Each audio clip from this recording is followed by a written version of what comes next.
પ્રણામ વિદ્યાર્થી મિત્રો, માધવ વિદ્યા સંકુલ ઓનલાઈન ટીચિંગમાં આપનું હાર્દિક સ્વાગત છે। આજે ધોરણ 12 વિષય ગુજરાતી અને વ્યાકરણ વિભાગમાં આજે લેખન વિભાગ।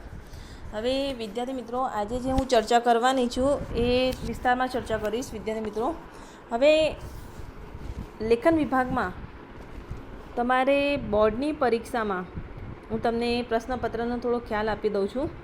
હવે પ્રશ્નપત્રમાં વિભાગ એ આખું પદ્ય વિભાગ છે, એને પદ્યને લગતા પ્રશ્નો બધા પૂછાશે, બરાબર। વિભાગ બી એ ગદ્યને લગતો વિભાગ છે, તો ગદ્યના આવતા બધા પ્રશ્નો એમાં પૂછાશે। વિભાગ સીમાં તમારે બધું જ વ્યાકરણ એની અંદર આવી જશે, એટલે 20 માર્કના દરેક વિભાગ 20 માર્કના છે। અને જે ચોથો વિભાગ છે વિભાગ ડી એ તમારે 20 માર્કનો રહેશે। હવે 20 માર્કમાં શું પૂછાવાનું છે એ હું તમને થોડો અહીંયા ખ્યાલ આપી દઉં। આજે જે તમે અહીંયા બધા મુદ્દાઓ જોઈ રહ્યા છો, આ બધા જ મુદ્દા વિભાગ ડી અને ઈમાં પૂછાય છે। હવે શરૂઆતના જે 4 મુદ્દાઓ છે, કાવ્યાર્થ ગ્રહણ, ગદ્યાર્થ, સંક્ષેપ લેખન અને ગદ્યખંડની ગોઠવણી, તો આ 4 મુદ્દાઓ વિભાગ ડીમાં પૂછાય છે। અને એના પછી અરજી લેખન, વાદાત્મક ગદ્ય, ભાવાત્મક ગદ્ય અને નિબંધ લેખન, આ બધું જ તમારે વિભાગ ઈમાં પૂછાય છે।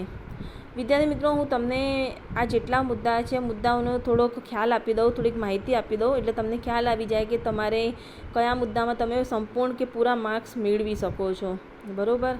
હવે થોડીક શરૂઆત કરું। મેં અહીંયા લગભગ કુલ ગુણ દર્શાવેલા છે દરેક મુદ્દાની સામે, તમને ખ્યાલ આવે એ માટે। હવે સૌ પ્રથમ છે કાવ્યાર્થ ગ્રહણ। કાવ્યાર્થ ગ્રહણ કોને કહેવાય? તો કાવ્યાર્થ ગ્રહણ એટલે કે પદ્યાર્થ ગ્રહણ। કાવ્ય અને પદ્ય એક જ છે। હવે તમે હજુ સુધી 11માં ધોરણ 10, 9, 11 આ બધામાં તમે આ પદ્યાર્થ ગ્રહણ અને ગદ્યાર્થ ગ્રહણ આ બધા જ મુદ્દા તમે લખતા આવ્યા છો હજુ સુધી, બરાબર। તો કાવ્યાર્થ ગ્રહણમાં તમને ગમે તે કાવ્ય આપી દેવામાં આવે છે, કાવ્યની સાથે તમને 5 પ્રશ્નો આપવામાં આવે છે, 5 પ્રશ્નોના જવાબ તમારે લખવાના હોય છે। તો સૌપ્રથમ આપણે જ્યારે કાવ્ય છે તો કાવ્યનો એકવાર વાંચન કરી લેવું પડે, એનો ભાવાર્થ સમજી લેવાનો, અને એના પછી જે પ્રશ્નો છે એ પ્રશ્નોના જવાબ લખવાના હોય છે, એ છે કાવ્યાર્થ ગ્રહણ। હવે છે બીજો મુદ્દો ગદ્યાર્થ ગ્રહણ। તો ગદ્યાર્થ ગ્રહણ કોને કહેવાય? તો ગમે તે ગદ્યખંડ તમને આપી દેવામાં આવે છે, કાં તો પાઠ્યપુસ્તકમાંથી હશે, કાં તો પછી ક્યાંક બહારથી પૂછાય, તો એ ગમે તે ગદ્ય તમને આપી દેવામાં આવે છે, બરાબર।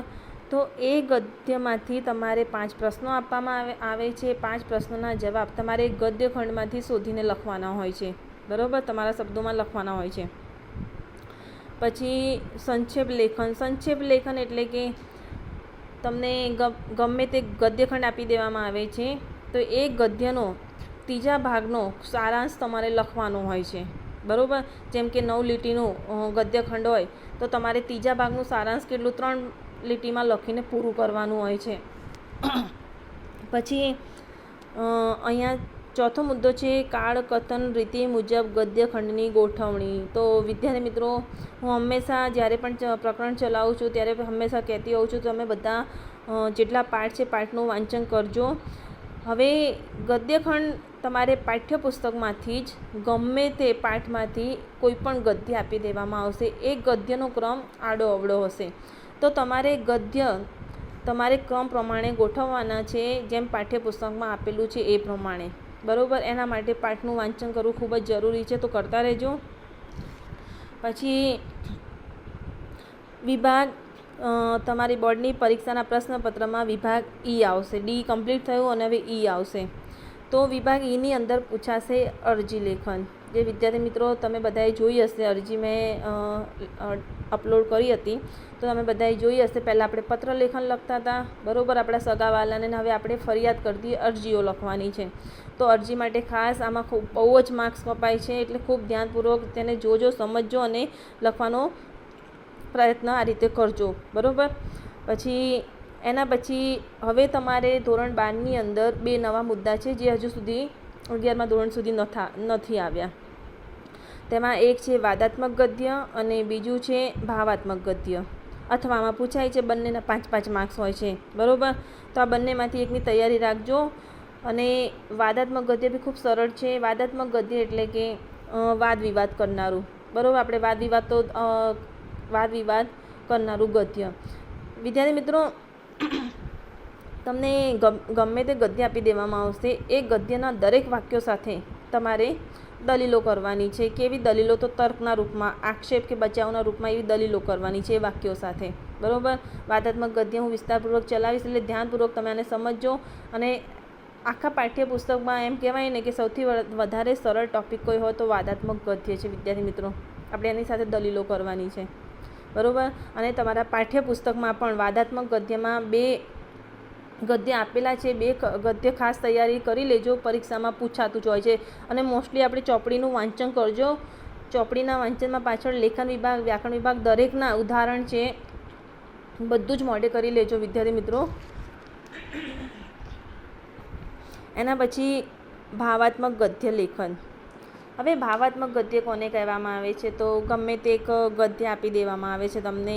એ ગદ્યને તમારે સમજીને, વિચારીને પોતાના ભાવો એમાં ઉમેરવાના હોય છે. હવે તમને ગમે તે કહેવાય કે એક ગદ્ય આપવામાં આવે, બરાબર. તો તમારે એવું સમજવાનું કે આ બધી જ ઘટના મારી સાથે ઘટી છે, તો એવું સમજીને તમારા ભાવ તેની અંદર ઉમેરાવા જોઈએ. તમારા ભાવ સ્વરૂપે તમારે લખાણ કરવાનું છે. તો એ છે ભાવાત્મક ગદ્ય, ભાવ દર્શાવતું ગદ્ય એટલે કે. પછી નિબંધ લેખન છે. તો નિબંધ લેખન તો વિદ્યાર્થી મિત્રો 10 માર્ક્સનું પૂછાય છે. હવે નિબંધ લેખન ગમે તે નિબંધ પૂછી લેશે આપણને, બરાબર. તેવી તૈયારી રાખજો, બરાબર. તો નિબંધ લેખનમાં કેટલાક નિબંધો હંમેશા પૂછાતા જ હોય છે, જે હું તમને પછી વિગતવાર થોડીક માહિતી આપી દઈશ. એટલે એટલા નિબંધો આપણે તૈયારી રાખજો, પરીક્ષામાં ખાસ પૂછાય છે. હવે શરૂઆત કરું છું. પહેલો મુદ્દો છે કાવ્યાર્થ ગ્રહણ. આજે વિદ્યાર્થી મિત્રો એક કાવ્ય છે જે હંમેશા પરીક્ષામાં પૂછાતું જ હોય છે. એ જ કાવ્ય મેં અહીંયા લીધેલું છે. તો આપણે કાવ્યને પહેલાં વાંચન કરીએ, એને સમજીએ અને એના 5 પ્રશ્નોના જવાબ આપણે લખીએ અહીંયા, તો આપણને ખ્યાલ આવી જશે. જો હવે અહીંયા કદાચ હું કાલે નહીં હોઉં. કાલે જો સૂરજ ઉગે તો કહેજો કે મારી બીડાયેલી આંખમાં એક આંસુ સૂકવવાનું બાકી છે. કાલે જો પવન વાય તો કહેજો કિશોર વયમાં એક કન્યાના ચોરી લીધેલા સ્મિતનું પક્વ ફળ હજી મારી ડાળ ફરથી ખરવાનું બાકી છે. હવે કાલે જો સાગર છલકે તો કહેજો કે મારા હૃદયમાં ખડક થઈ ગયેલા કાળમીંડ ઈશ્વરના ચૂરે ચૂરા કરવાના બાકી છે. કાલે જો ચંદ્ર ઉગે તો કહેજો કે એને આંકડે ભેરવાઈને બહાર ભાગી છૂટવા એક મસ્ત હજી મારામાં તરફડે છે. કાલે જો અગ્નિ પ્રગટે તો કહેજો કે મારા વિરહી પડછાયાની ચિતા હજી પ્રગટાવવી બાકી છે. કદાચ હું કાલે નહીં હોઉં તો. વિદ્યાર્થી મિત્રો, અહીંયા એક પંક્તિ ઉપર ખૂબ જ ભાર આપવામાં આવ્યો છે કે કાલે હું નહીં હોઉં તો. શરૂઆત એનાથી થઈ છે, કાલે હું નહીં હોઉં તો. હવે કાલે કોણ નથી અહીંયા હોવાનું? તો કાવ્યનું વાંચન કર્યા પછી એવો ખ્યાલ આવે છે કે કવિને જાણે અગાઉથી મૃત્યુનો અણસાર આવી ગયો છે. કવિને જાણે અગાઉથી મૃત્યુનો અણસાર આવી ગયો છે. એટલે કાલે હું નહીં હોઉં તો એ 4 થી 5 એવી ઈચ્છાઓ છે જે પૂર્ણ કરવા માટે કાલે હું નહીં હોઉં તો કહેજો કે આ બધી કોને કોને કરવાની વાત કરી છે અહીંયા? સૂર્ય, ચંદ્ર છે, અગ્નિને છે, પછી ચંદ્રને છે, એ બધાને કહે છે કે કાલે હું નહીં હોઉં તો આ જે ઈચ્છા છે, ઈચ્છા એની કવિની અહીંયા પૂર્ણ થાય. કઈ રીતે? તો હું શરૂઆત કરું વિદ્યાર્થી મિત્રો. કદાચ હું કાલે નહીં હોઉં. જો કવિ કાલે કદાચ નહીં હોય તો મારા ગયા પછી જો સૂરજ ઉગે તો કહેજો મારી બીડાયેલી આંખમાં, બીડાયેલી એટલે કે બંધ કરેલી આંખમાં હજુ એક આંસુ સૂકવવાનું બાકી છે. કાલે હું ન હોઉં ને તો મારી આંખોમાં જે એક આંસુ છે ને એ સૂકવવાનું બાકી છે. તો સૂકવવા માટે કોને કહે છે? સૂરજને કહે છે, બરાબર. એટલે સૂરજને કહેજો હું ના હોઉં તો. પછી કાલે જો પવન વાય તો કહેજો. હવે કવિએ કહ્યું છે કે કાલે જો પવન વાય ને તો કહેજો કે કિશોર વયમાં એટલે કે 11 કે 12 વર્ષની ઉંમરમાં કિશોર વયની જે અવસ્થા છે, જે ગાળો છે, એ અવસ્થામાં કિશોર વયમાં કવિએ ક્યાંકથી એક પ્રિય બનેલ કન્યાનું મોહક સ્મિત ચોરી લીધું હતું, મોહક હાસ્ય કવિએ ચોરી લીધું હતું, જે એણે હૈયે ધરબીને રાખેલું છે. તો એ સ્મિત છે ને, એ સ્મિત ફળ હજી મારી ડાળ પરથી ખરવવાનું બાકી છે. જો કદાચ હું કાલે ન હોઉં ને, તો મેં જે ચોરી લીધેલું જે હાસ્ય છે કિશોર વયની એક કન્યાનું, એને ખરવવાનું બાકી છે. તો કોને કહે છે? પવનને કહે છે. હું ન હોઉં ને તો પવન વાય અને એ ખરી જાય એમ. કાલે જો સાગર છલકે તો કહેજો કે મારા હૃદયમાં ખડક થઈ ગયેલા કાળ મીંડ ઈશ્વરના ચૂરે ચૂરા કરવાના બાકી છે. હવે જો એમ કહે છે કે કાલે હું ન હોઉં, કવિ એમ કહું, તો સાગર છલકે તો સાગરને કહેજો, હું ન હોઉં ત્યારે સાગરને કહેજો કે મારા હૃદયમાં, મારું જે હૃદય છે, હૃદયમાં પથ્થર થઈ ગયેલા, પહાડ થઈ ગયેલા, ખડક એટલે કે પથ્થર કે પહાડ થઈ ગયેલા કાળ મીંડ એટલે કે નિષ્ઠુર, જે ઈશ્વરના ચૂરે ચૂરા કરવાના બાકી છે. કદાચ હું કાલે ન હોઉં તો સાગરને તમે કહેજો કે મારા હૃદયમાં જે પથ્થર છે ને, જે પથ્થર થઈ ગયું છે, એ પથ્થર જે નિષ્ઠુર થઈ ગયું છે, એ પથ્થરથી ઈશ્વરના ચૂરે ચૂરા કરવા બાકી છે. તો કવિ સાગરને એવું કહે છે. કાલે જો ચંદ્ર ઉગે તો કહેજો, કાલે જો ચંદ્ર ઉગે તો કહેજો કે, હવે અહીંયા તો હું તમને થોડી જાણ કરી દઉં કે ચંદ્ર, હવે આકાશમાં રાત્રે બીજનો અર્ધવક્રાકાર ચંદ્ર હોય છે, બરાબર. આકાશમાં રાત્રે બીજના અર્ધવક્રાકાર ચંદ્રના આંકડામાં એક મત્સ્ય એટલે કે માછલી, એક માછલી ભરાઈ ગઈ છે. ક્યાં ભરાઈ ગઈ છે? ચંદ્રના આંકડામાં. અને એમાંથી એ બહાર ભાગી છૂટવા માટે મથી રહી છે, તરફડી રહી છે, બરાબર. તો મત્સ્યના બીજના ચંદ્રના આંકડામાં ભરાઈ ગયો છે અને એમાંથી એ છૂટવા મથી રહ્યો છે, બરાબર. હું કાલે ન હોઉં તો કહેજો ચંદ્રને.